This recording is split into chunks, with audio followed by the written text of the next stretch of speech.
Over the past 2 decades, we've analyzed hundreds of different nonprofits' data files, and it's devastating to see the same trends in file after file that show donors reducing their giving or going away entirely. The amount of opportunity and revenue that is being lost across the sector is truly astounding. What's going on? Why is this problem that seems impossible to solve? Well, the truth of the matter is that most organizations don't fully understand how to analyze their data to find the hidden potential and missed opportunities that may exist within their donor files. So today, I've invited a couple of my team members to share a little bit about our process and the approach we take in our free donor file assessments. We'll talk about what the indicators we use to forecast your fundraising performance and how you can determine whether you have opportunities for growth. I hope you get a lot out of this conversation today. Thanks for tuning in. Welcome to the Nothing But Major Gifts podcast from Veritus Group, featuring Richard Perry and Jeff Schreifels. Twice a month, we bring you the latest and best thinking about major gift fundraising, so you can develop authentic relationships with your major donors. Here are your hosts, Richard and Jeff. Welcome to the podcast today. I'm Jeff Schreifels, and today I've invited two incredible people from our team to discuss probably our most well-loved resource, our free donor file assessment. We hear all the time from organizations that they regularly assess their file, or they just did an assessment through their donor software. And while all of that is great, it's not really giving you the right picture of the true potential and opportunities for relational giving in your donor file. This assessment that we do is so valuable, and I'm excited to be talking to you about it because it's a better way to analyze your file and find that hidden potential. But before we get into it, I'd like to have Theresa and Amy introduce themselves. Theresa, why don't you start first? Sure. Thanks, Jeff. My name is Theresa Tapocsi.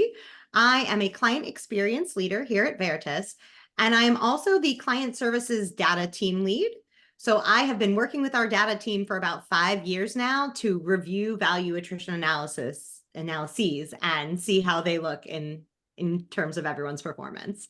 Awesome. How about you, Amy? Yeah, thanks, Jeff. I'm Amy Chapman, and I'm Director of Client Engagement here at Veritus, and I've been here for about 6 years. And I have the privilege of being on the front lines of communication with organizations who are reaching out for this kind of analysis, who are interested in it, want to learn more. And then I get the opportunity to shepherd them through the whole process. That's awesome. Yes, and you do an amazing job at that, by the way. Well, thank you. So thank you so much both for being here. I know you two are just as passionate about uncovering the kind of information we discover in our donor file assessments. So I'm really glad you're here with me today. So to kick things off, let me give all of our listeners a little bit of background on this assessment and why you need to be looking differently at your donor file. One of the big things this assessment does is help reveal value attrition. So all of us have heard about donor retention or donor attrition, right? And in our industry, we talk about this all the time and really lament on why we have so much donor attrition going on. You know, we're not keeping our donors, and everyone talks about this. But what we don't talk about is value attrition. So the difference is donor attrition is simply a donor gives 1 year, and then the next year they stop giving. So they go away. So that's donor attrition year over year. Value attrition is essentially a donor gives $1,000 1 year, the next year, either they stop giving or they give less. So if they gave $500 the next year, you lost 50% of their value year over year. That is what value attrition is. And I really think that we don't really grasp how bad that really is, because when we think about donor attrition, we're talking usually percentages, right? We're retaining 50% of our donors, or For those donors that have been with us 3+ years, we're retaining about 70% of them. We don't talk about, well, what does that 30% or 50% that we're losing, what does that mean in dollars? And that's what value attrition basically exposes, the dollars that go away every year. And we don't look at it because we're not tracking it. Most nonprofits don't look at that. And one of the reasons for that is that we're just essentially looking at bottom line revenue year over year. For mid and major gift programs, what most development directors and executives are looking at is, okay, in year one here, last year we brought in $5 million total. This year we brought in 6 million. So we grew, okay? We're feeling good. What they're not looking at is the donors that gave that $5 million last year, what are the same donors giving this year? And that's what we expose in this assessment. And it is extremely surprising to people because most people are just looking at that bottom line. They're not looking at the donors that gave 3 years ago. How are those donors doing today? Those same donors. And what we find over and over again is they're losing between 40 to 60% of their value over that time period. And not only the percentage wise, but the revenue. So we're talking, for some organizations, that's hundreds of thousands, millions of dollars. For large organizations, gosh, we've seen over $100 million they've lost over that time period. And they don't even really know it because, again, they're just looking at bottom line revenue. The other thing we look at in the assessment is our pipeline analysis that shows by cum giving levels, how many donors do you have? For example, 0 to 25, or 25 to 50, 50 to 100, and so forth. We're looking at how many donors and how much revenue from those donors that comes in. And what that really reveals is a lot of clogs in that pipeline. And it's very revealing because especially in that mid-level area, we might see something like you have 1,000 donors who are giving 1,000 to 499, and then the next level, there's like 100. Like it's super stark. And so what that is revealed in the assessment, and it really turns a lot of heads because it's like, oh, this is why we need like a mid-level program to start unclogging that pipeline. And then another real amazing feature of the assessment is that we're able to do a forecast, a 5-year revenue forecast, that if you actually followed the Veritus way and all the things that come with it, from qualifying your donor to setting up the structure, having a goal and revenue goals for donors, a plan for every donor, tiering your donors, having donor offers that actually can inspire donors to give large gifts, all of those things that make up the Veritus way. If you did that, where could you be in the next 5 years? We have a lot of history. We have a lot of history of previous clients and tracking their giving to know how major gift programs can grow if done right. And so one of the cool things about the forecast is, here's where you are today, and knowing how these programs can grow, here's where you could be in 5 years. And it's amazing. It really is. Like, people are blown away. Like, I had no idea we could grow that far. And a lot of times they say, this seems like way too, and we say, hey, this is actually conservative. Based on what we know, this is a conservative estimate. And in fact, when we have tracked actual results of other clients, it is fairly conservative. We actually blow those forecasts out the window, out the door, out the window, whatever. every year. The other cool thing about the forecast is that it allows you to know, and it allows the data to tell you how many frontline fundraisers do we actually need? How many MGOs, how many mid-level officers do we need? And it's not based on what we feel, it's based on the donor assets that you have. And so it's pretty unlike anything that we've ever had or you would ever experience in the past. And Theresa, I know you do a lot of work with our assessments and serve as our data team lead, as you said. Why don't you share more about what we analyze in this process and why? Yeah, absolutely. So when we go through this process, just to give all of our listeners some background, the first thing we do is we ask any potential clients and anyone who's being assessed to provide us with some basic data. So we ask for cumulative giving totals for the last 5 years for every single donor in your file if they gave $1 or more. And then beyond that, we're asking for other pieces of info like the donor ID, the donor type, zip code, lifetime giving, solicitor information if you have gift officers already who is assigned, and an indication if the donor is an automatic monthly giver.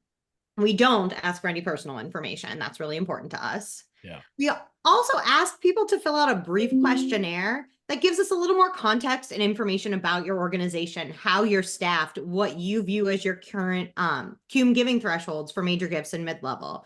And all of that is just to make sure that the data team has all the right information to have a full understanding of your organization before we dive in and start making suggestions and looking at everything. So then when we look at the file, as Jeff said, there's 3 real primary areas that we are looking at. That donor pipeline, again, we're looking at overall performance of every donor at any giving level. This is the only time we're looking at the full file, $1 and up. After that, it would get a little arduous, but we're looking at, which area. And as Jeff said, we see pipelines. I will tell you the trends that we see when we're looking at this, there's always going to be a clog at $100. Always. I've never not seen a clog at the $100 level for the pipeline. And usually there's one at either 500, 1,000, maybe 2,500. It depends on the client organization size, but we almost always see clogs at some of these areas. And we do a little chart. It's very visual and obvious to see them. Mm-hmm. So then past the pipeline, the rest of the document, we're always looking at donors who are giving at a higher value.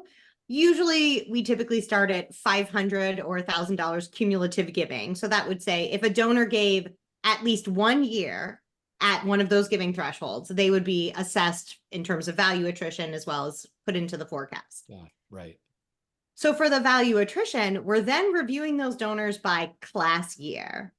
So as Jeff said, for the same 1,000 donors, how did they perform in terms of revenue for each of the calendar years? If they in the first year gave 1,000 and then dropped to 500, that's a 50%. So we're taking the averages of all of those people in the class years. That's how we look at it to make sure that the new money doesn't cover up the old revenue loss. That's how we make sure we actually have a more accurate picture of value attrition. Mm-hmm. And this part is really the historical assessment, performance assessment. We're looking backwards. How has your organization been performing? Whereas when we talk about forecasting in a minute, that's the forward. That's when we're looking forward at the future. In terms of trends, of the hundreds of assessments I've seen, there are a few standard trends I always notice. As Jeff said, the top one is the attrition rate tends to be between about 30 and 60%. This can be skewed. You might have had a banner year due to disaster response or a capital campaign or maybe some other milestone. And we do take all those things into account. That's why we ask for the questionnaire. But outside of those special circumstances, if a client hasn't been following the Veritus way in the past, 9.9 times out of 10, that is where they are landing in terms of their value attrition averages. There may be some files on the lower end of that average, or maybe even doing better than the 30 to 60%. But oftentimes in those cases, we see a ton of donors giving the same amount every single year, year over year, mostly because no one's ever asked them to give more. And that happens a ton in organizations that have strong monthly giving programs or strong membership programs, so such as public media organizations or things like that.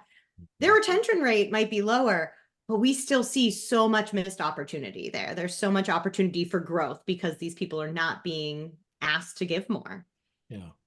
We do make it a point in these files to pull out what we call variant donors. So those would be a donor who maybe made a really large one-time gift that's not repeatable. We all know we all have those. And that can skew your averages either positively or negatively. So we try to take those out just to make sure that we are getting a more accurate picture of what we are showing you on your file. So then when we look forward, we're looking at the forecast. So we are using the current giving averages, the current number of donors on the file to show the full potential, as Jeff said, of if you embrace the Veritus way. It's a directional forecast, not meant to be accurate as a budgeting forecast because we will never know your donors or your numbers as well as you do. This is just, we're just using estimates and averages, but as Jeff said, it's really conservative. When we see people who fully embrace, they tend to blow these out of the water. So it's really something we like to show you, just scratching the surface of the potential. The forecast really starts 1 year after all of the projected caseload donors are relationally qualified, because you need that time to start building the relationships before we start to see the bigger results. So we have year 1, but it's really year 1 and change, because we have to do the work of relationally qualifying the donors first. Yep. In the forecast, we also account for transformational giving, because we know that happens in the later years of the Veritus way. When you have laid the groundwork, when you've put all your underpinnings in place and you have donor offers and all your donors are relationally qualified, then you really can start to get into transformational giving with the top group of your caseload donors. So we account for that in the forecast, in the later years of the forecast. And really, the forecast is showing 2 different ways your programs can grow.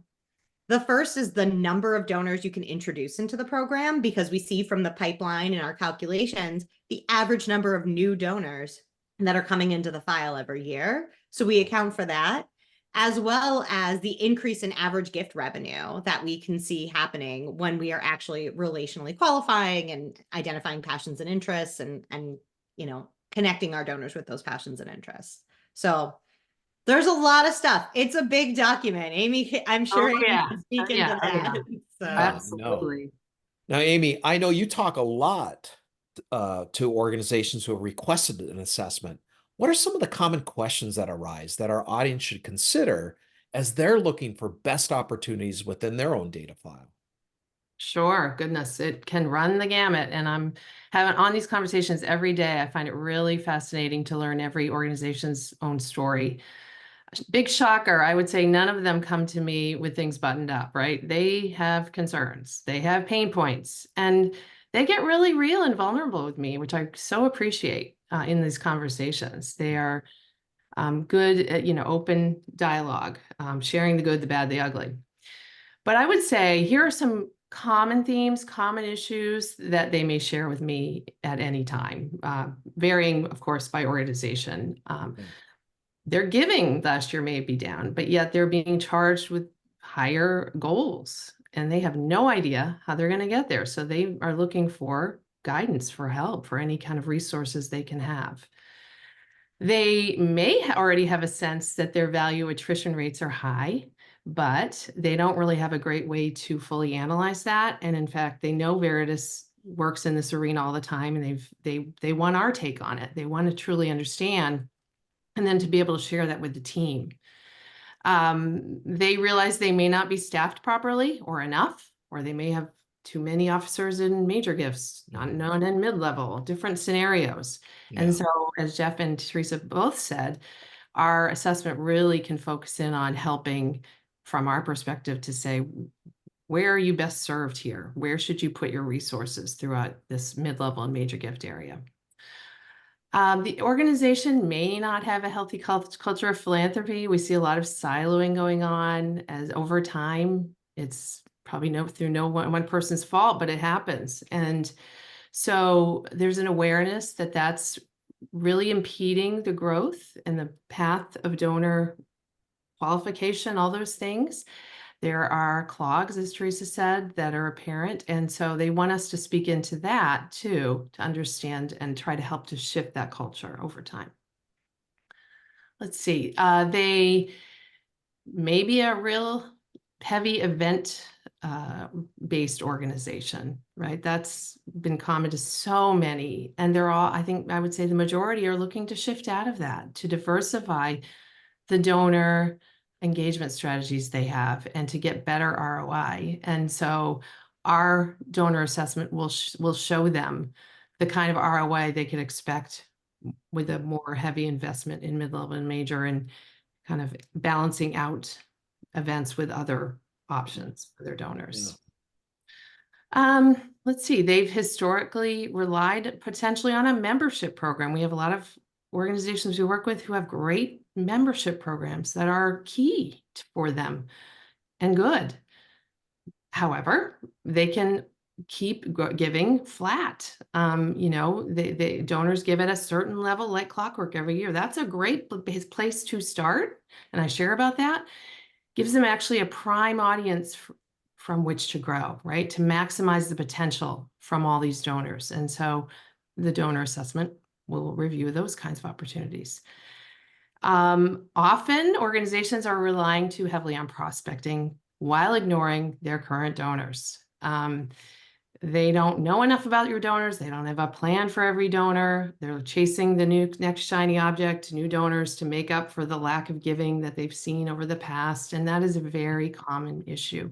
Frankly, that's at the crux of our work, is helping organizations connect with and grow those donor relationships much, much deeper. And that in turn gives your officers the ability to take the conversation from transactional to transformational. So that's great. And I would say, in a good way, a lot of organizations come to me already really excited about Veritus. They've been followers of our system for a long time. It's gratifying to hear all the good things they want to say about Veritus. They may have taken a Veritus Group Academy course. They're investing, right?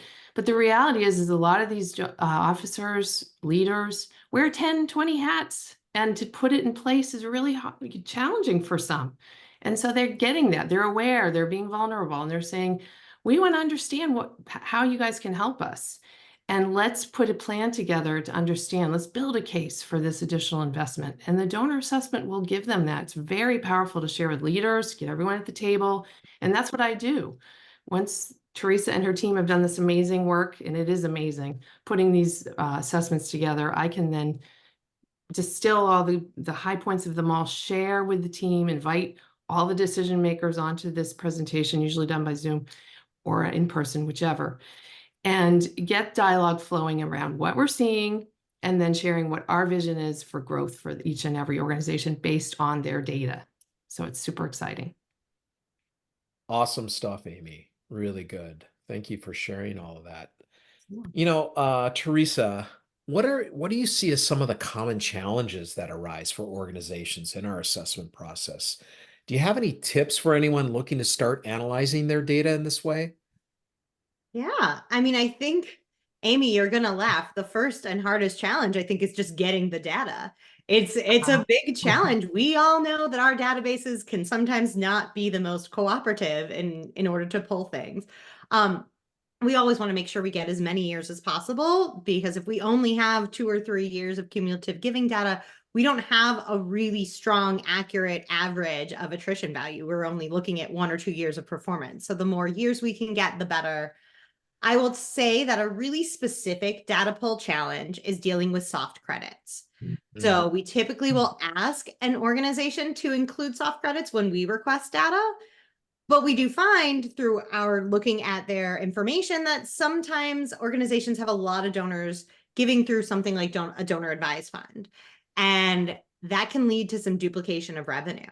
So if you're looking to do this on your own, you really want to think on, how does your organization code soft credits? And it may be simpler for you as an organization to omit them from this process, because they may be overinflating your totals. We've seen that several times. So that's a conversation that we will go back and forth with people who are getting it assessed through us, and that's something to look into. A big thing I would say if you're embarking on this is make sure you are really reviewing your data based on class year. You want to separate your donors into those classes and only measure their performance and take the average on the specific class. That's what's going to give you the more accurate picture. Full story, prior to me joining the Veritus team, I tried to do this all by myself once, and I did not understand the concept of doing it by class year. I went back to the book later and reread it and understood it. But by separating that, I didn't have a better picture. I didn't have a more accurate representation. So I would say if you're going to do this, make sure that you focus on that part, because that's where you're going to see the loss. Yep. A big thing is let the data lead the conversation. Don't try to make the data fit into what you want it to say, which is an easy and human response for all of us. As Jeff mentioned earlier, we will find organizations that we need to talk to them about their staffing size, or we might have we often have organizations that come in and say, my major gifts threshold is 10,000 and above, and we see that the data doesn't support that. I know. You can end up leaving money on the table or hampering your success if you don't let the data inform your decisions. And I have a really wonderful side story I need to share here. Okay. Which is I had a former client that was just that situation. They came into the assessment telling us their major gifts program was at 5,000 and above, and their data didn't support it. They had a huge clog in the pipeline at 1,000. They didn't have a lot of 5,000 plus donors. So we made the recommendation to lower their threshold, and they listened and fully embraced the Veritus way. And one of the gift officers had one donor that had been consistently giving between 1,000 and 2,000 every year with no one ever reaching out to them. Mm. After the initial qualification phone call, that donor about a week later sent in a $10,000 check. Yeah. By the end of the first year of engagement with the gift officer, that donor had grown to $90,000. Wow. And they were just sitting in the file, never touched, because they didn't lower their threshold. So there's a fun side story on letting the data tell you what makes the most sense. But that's so funny, because I feel like hear that story over and over again. We do. Right? It's like, oh yeah, our major gift is 10,000 above, but then you look at it and you're like, no, it's not. It's really 5,000 or 2,500. And they may have, or like we get into the situation where, well, our major gift is this, and they already have 12 major gift officers, and when we get into it, we're like, you really only need 6, and the rest of them should go down to mid-level, and you could be saving money and being more efficient. And you really, whatever the reason, they kept growing their major gift thing, but not having the donors to support it, and the value of the caseloads being very low. It's like, you're not being effective here. So, exactly. We see files where they have 500 donors on a caseload, but only 50 of them have ever given above the CUME threshold, because as Amy said, they're prospecting, right. all of those kinds of issues. So all that to say, the data needs to drive the decisions. I will also say, even for our current consulting clients, we will often suggest that they from time to time come back to the data team and reassess their data, because we want to look through, do we need to rethink your thresholds? Do we need to consider hiring more staff, or retooling how we're staffed? So that's something that we are constantly keeping an eye on. Yeah, good stuff. And I'll also say, don't let yourselves get offended.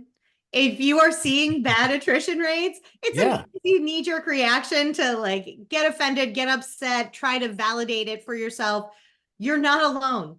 Most people are falling into this place. And if you're taking the time to do this assessment, you're at least on the right track to start and look at how you can make change. So that's a great point. Very good point. Amy, I got to ask you, tell me some of the biggest aha moments, because when you're presenting the data, right?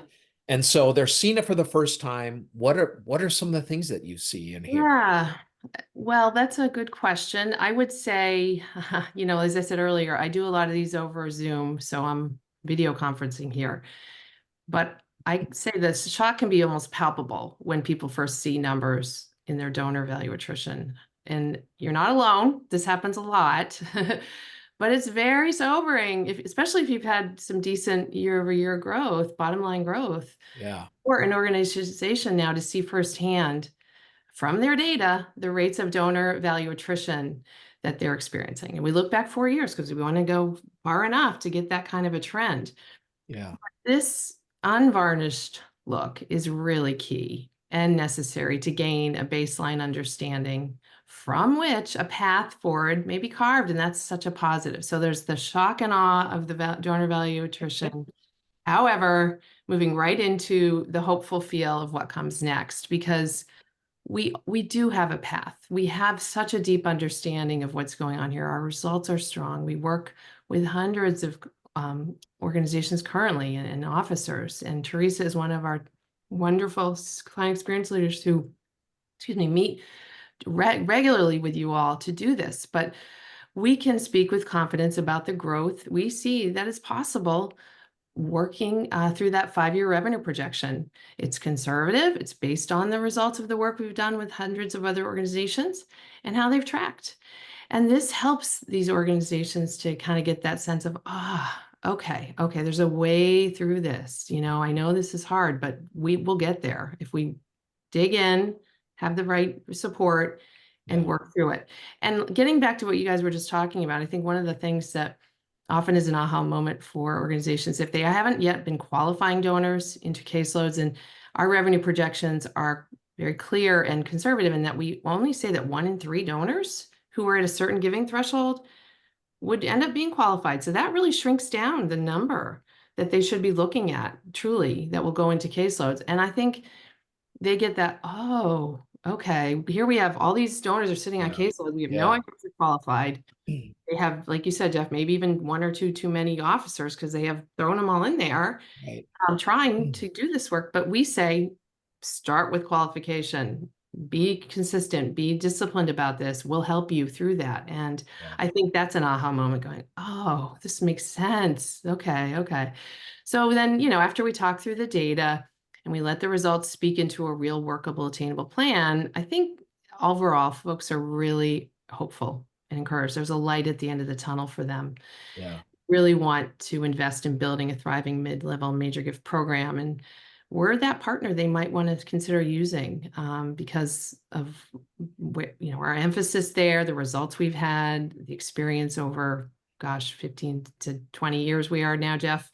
But it really is a win-win-win for the donor, for the officers, and your organization. So we are right there with you in all of this.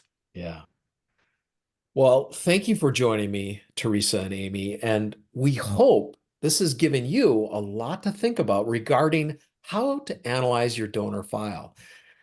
Now, you can absolutely do all of this on your own, but if you'd like to partner with us to learn this important information about your donor file and where you have hidden potential, we'd love for you to connect.